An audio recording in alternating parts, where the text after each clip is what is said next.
मेंढकी का रहस्य, आखिर क्यों करनी पड़ी राजकुमार को मेंढकी से शादी।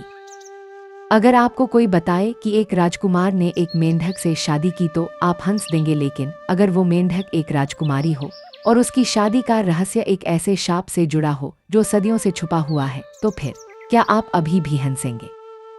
दोस्तों, आज हम आपको एक ऐसी कहानी सुनाने वाले हैं जो आपको चौंका देगी, जो आपके दिमाग में घूमती रहेगी और जो आपको याद दिलाएगी कि प्रेम, धैर्य और विश्वास की ताकत कभी कम नहीं होती, चाहे वो इंसान हो या मेंढक। ये कहानी है मेंढकी का रहस्य, आखिर क्यों करनी पड़ी राजकुमार को मेंढकी से शादी।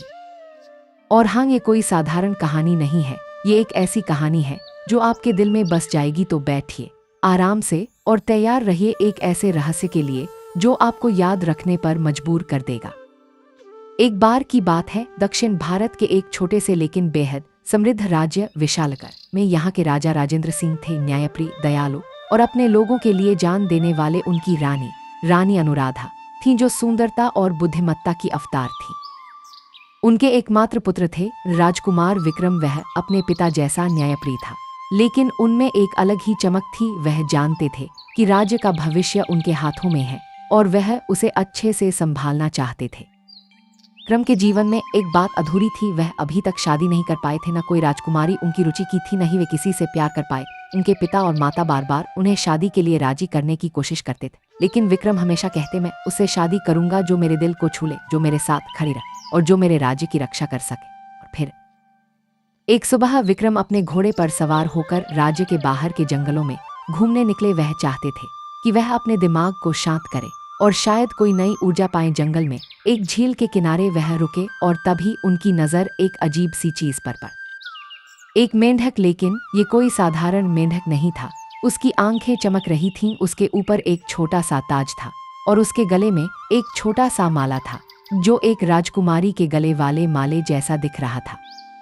विक्रम, ये क्या है? एक मेंढक जो राजकुमारी की तरह सजा हुआ है। मेंढकी, मैं राजकुमारी अनुष्का हूँ जो एक शाप के कारण इस रूप में फंस गई हूँ, और तुम वही हो जिसे मैं ढूंढ रही थी।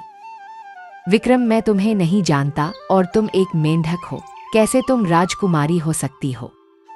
मेंढकी, क्योंकि जब तक तुम मुझसे शादी नहीं करोगे तब तक मैं इस रूप से नहीं छूट सकती। विक्रम हैरान रह गए, उन्होंने कभी सोचा भी नहीं था कि उनकी जिंदगी में एक मेंढक आएगा और उनसे शादी की मांग करेगा। लेकिन उन्होंने ध्यान से सुना और जो उन्होंने सुना वो उन्हें और भी ज्यादा चौंका दिया। मेंढकी ने विक्रम को बताया कि वह एक दूर के राज्य शांतिनगर की राजकुमारी थी। उनके पिता राजा विश्वास थे और उनकी माता रानी शांति, जो एक बहुत ही शक्तिशाली योगिनी थी। लेकिन एक दिन एक डायन आई जिसका नाम था काली माया। वह एक बहुत ही शक्तिशाली और दुष्ट जादूगरनी थी। उसने राज्य में आकर रानी शांति से एक वरदान मांगा, उसे अमरता देने का वरदान, लेकिन रानी ने उसे इनकार कर दिया क्योंकि वह जानती थी कि अमरता का वरदान बुराई के लिए नहीं है। काली माया, तुमने मुझे अमरता नहीं दी तो मैं तुम्हारी बेटी को अमरता दूंगी, लेकिन एक शाप के रूप में।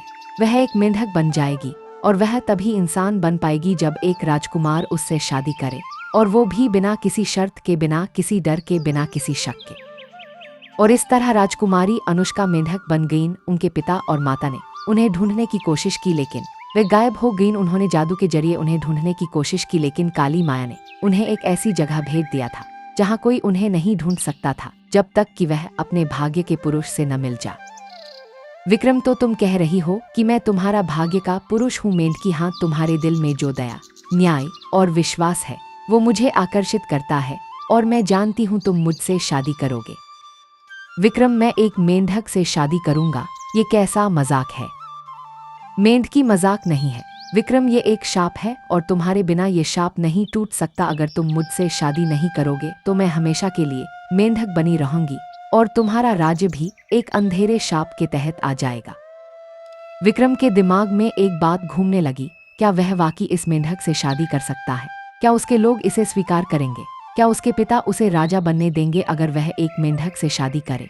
लेकिन फिर उसने अपने दिल की आवाज सुनी और उसने एक फैसला किया। विक्रम, मैं तुमसे शादी करूंगा, लेकिन एक शर्त पर। मेंढकी, शर्त? तुम शादी करने के लिए शर्त रख रहे हो? विक्रम, नहीं, ये शर्त तुम्हारे लिए है। मैं चाहता हूं कि तुम अपने राज्य के लोगों के सामने आओ और उन्हें बताओ कि तुम कौन हो और तुम्हारा शाप क्या है। अगर वे तुम्हें स्वीकार करेंगे तो मैं तुमसे शादी करूंगा। तुम बहुत बुद्धिमान हो विक्रम। ठीक है, मैं तुम्हारी शर्त मानती हूँ।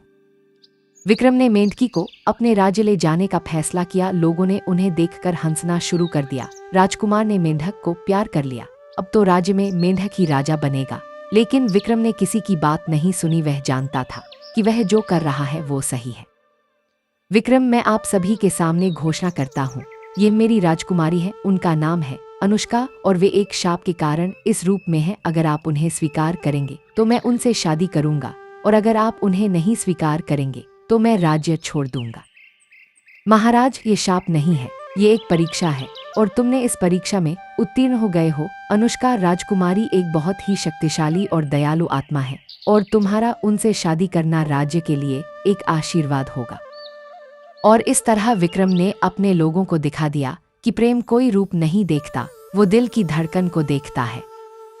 राज्य में एक बड़ा उत्सव शुरू हुआ। लोगों ने फूलों से सजाया, रंगों से भरा और एक ऐसी शादी की तैयारी की जैसी कभी नहीं हुई थी। राजकुमार विक्रम ने अपनी राजकुमारी के लिए एक खास शादी की तैयारी की, जिसमें एक छोटा सा मंडप था जहां मेंढकी बैठ सके और एक छोटा सा वरमाला था जो उनके गले में फिट हो सके।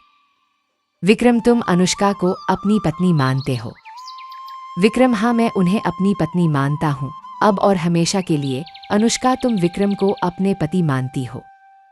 मेंढकी, हाँ, मैं उन्हें अपने पति मानती हूँ, अब और हमेशा के लिए। और तभी एक चमत्कार हुआ। जैसे ही विक्रम ने अनुष्का को वरमाला पहनाई, उनके शरीर से एक चमक निकली और धीरे धीरे वह मेंढक गायब हो गई और उसकी जगह एक खूबसूरत राजकुमारी खड़ी थी। राजकुमारी अनुष्का, मैं वापस आ गई हूँ, धन्यवाद। विक्रम, तुमने मुझे बचाया। और इस तरह एक शाप टूटा, एक प्रेम कहानी शुरू हुई और दो राज्य एक हो गए। विक्रम और अनुष्का ने एक साथ राज्य का शासन किया और उनका राज्य एक ऐसा राज्य बन गया जहां सभी लोग सुखी और समृद्ध थे। लेकिन ये कहानी यहीं खत्म नहीं होती। विक्रम और अनुष्का ने अपने राज्य में एक नया कानून बनाया। उनकी शादी की कहानी दुनिया भर में फैल गई। लोग उनके राज्य आने लगे, उनकी बात सुनने के लिए, उनके प्रेम को देखने के लिए।